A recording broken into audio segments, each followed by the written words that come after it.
বন্ধুগণ,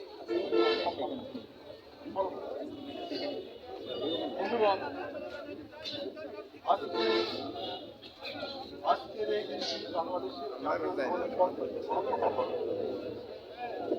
পাশাপাশি আজকে রমজানের দিন। আপনারা সবাই এই রমজান রোজা রেখে আজকে এখানে উপস্থিত হয়েছেন। বক্তব্য দীর্ঘ করবো না, শুধু একটি মাত্র বক্তব্য দেব, সেটা হচ্ছে বাংলাদেশ আওয়ামী লীগের যেসব নেতা কর্মী সমর্থকগণ এই যে বিভিন্ন সময় যে ফুকি মারছে না, বিভিন্ন জায়গায় ফুকি মারছে। আমি সেই যে ফুকি মারা আওয়ামী লীগের নেতা কর্মীদের উদ্দেশ্যে দু একটি কথা বলছি। আমাদের এই পরামর্শ শুনলে আপনাদের ভালো হবে, মন্দ হবে না। আপনাদের ভালো পরামর্শের জন্য আমরা আজকে আপনাদের পরামর্শ দেব। আপনাদের স্মরণ রাখা উচিত এই যে আজকের এই দিনটি, আজকের এই দিনে যার অবদান থাকার কথা ছিল সব থেকে বেশি, ওই সময়ের মানুষ যার কাছে প্রত্যাশা করেছিল শেখ মুজিবুর রহমানের কাছে, ঠিক না? কিন্তু শেখ মুজিবুর রহমান কি করেছিল জানেন তো নাকি? আমি আওয়ামী লীগের ভাই বোনদের উদ্দেশ্যে বলছি, শেখ মুজিবুর রহমান এই দেশের এই অঞ্চলের মানুষকে এবং আওয়ামী লীগের নেতা কর্মীদের ফেলে রেখে উনি স্বেচ্ছায় গ্রেপ্তার হয়ে পাকিস্তানের কারাগারে বন্দী ছিলেন। স্বেচ্ছায় উনি পালিয়েছিলেন, এই বাংলাদেশ এই অঞ্চল থেকে পালিয়েছিলেন। এই মুক্তিকামী স্বাধীনতাকামী জনগণকে ফেলে রেখে উনি পালিয়েছিলেন।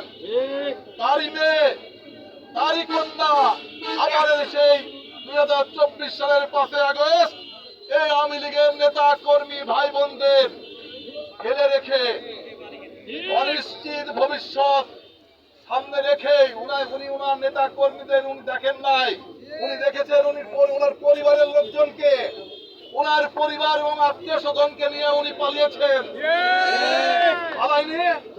সেই জন্যই আমি আওয়ামী লীগের নেতা কর্মী ভাই বোনদের উদ্দেশ্যে বলতে চাই, এই ধরনের একটি বিকৃত মস্তিষ্কের পরিবারের সাথে যদি আপনারা রাজনীতি করেন, বারবার কিন্তু আপনারা হোঁচট খাবেন,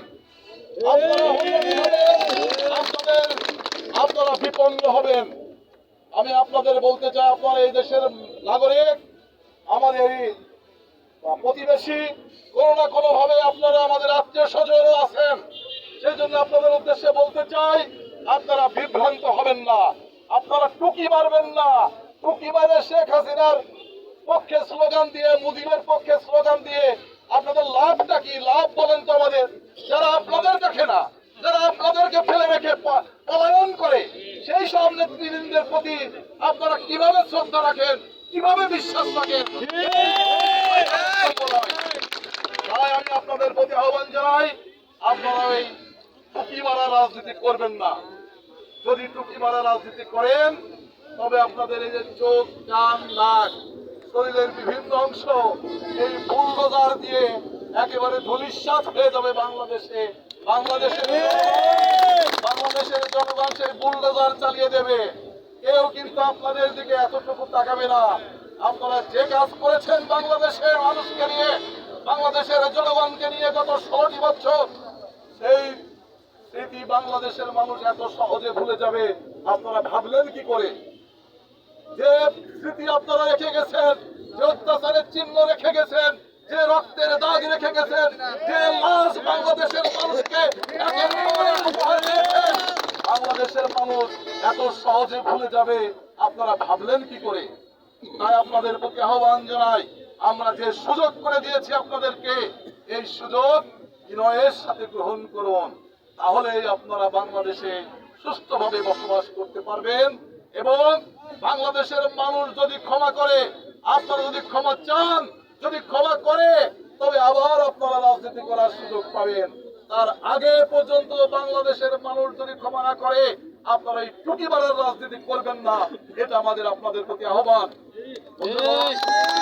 আজকের এই স্বাধীনতা দিবসে আমরা এই জন্যই বলছি, বিভিন্ন জায়গায় আমরা লক্ষ্য করছি ওনারা টুকি মারছেন, ওনারা বিভিন্ন জায়গায় টুকি মেরে রাজনীতি করার চেষ্টা করছেন। কি বোঝাতে চান আমরা বুঝতে পারছি না, ওনারা কি বোঝাতে চান। যাই হোক, আমরা যে বক্তব্য দিলাম, এই বক্তব্যের মধ্যে দিয়ে ওনাদের যদি বোধের গম্য হয়, তবে ভালো। আর যদি নিজেদের বিপদ যদি নিজেরা টেনে নিয়ে আসে, তার জন্য তো বাংলাদেশের জনগণ দায়ী নয়। বন্ধুগণ, আজকের এই মহান স্বাধীনতা দিবসে আপনাদের প্রতি আহ্বান জানাবো, জননেতা তারেক রহমান যে বক্তব্য দিচ্ছেন আপনাদের সামনে, সমস্ত ষড়যন্ত্র রুখে দিয়ে আগামী দিনের একটি সুন্দর বাংলাদেশ গড়ার যে উনি প্রত্যয় ব্যক্ত করেছেন, তার সাথে প্রত্যয়ের সাথে একাত্মতা ঘোষণা করে আমরা আগামী দিনের ওয়ার সমস্ত আদেশ নিষেধ ইনশাল্লাহ পালন করব, এর প্রত্যাশা রেখে আজকের এই সংক্ষিপ্ত বক্তব্য। ধন্যবাদ সবাইকে। বাংলাদেশ জিন্দাবাদ, বাংলাদেশের জাতীয়তাবাদী দল জিন্দাবাদ। শহীদ প্রেসিডেন্ট জিয়াউর রহমান বীর উত্তম অমর হোক। দেশনেত্রী বেগম খালেদা জিয়া জিন্দাবাদ। জননেতা জনাব তারেক রহমান জিন্দাবাদ।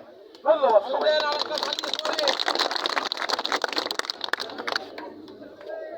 বন্ধুগণ, আপনাদের আজকের এই মহান জাতীয় দিবস, মহান স্বাধীনতা জাতীয় দিবসের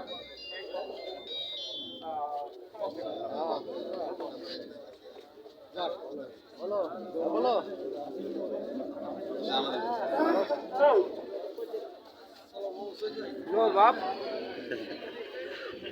তোলেন তোলেন ছবি তোলেন, সব ছবি তোলেন।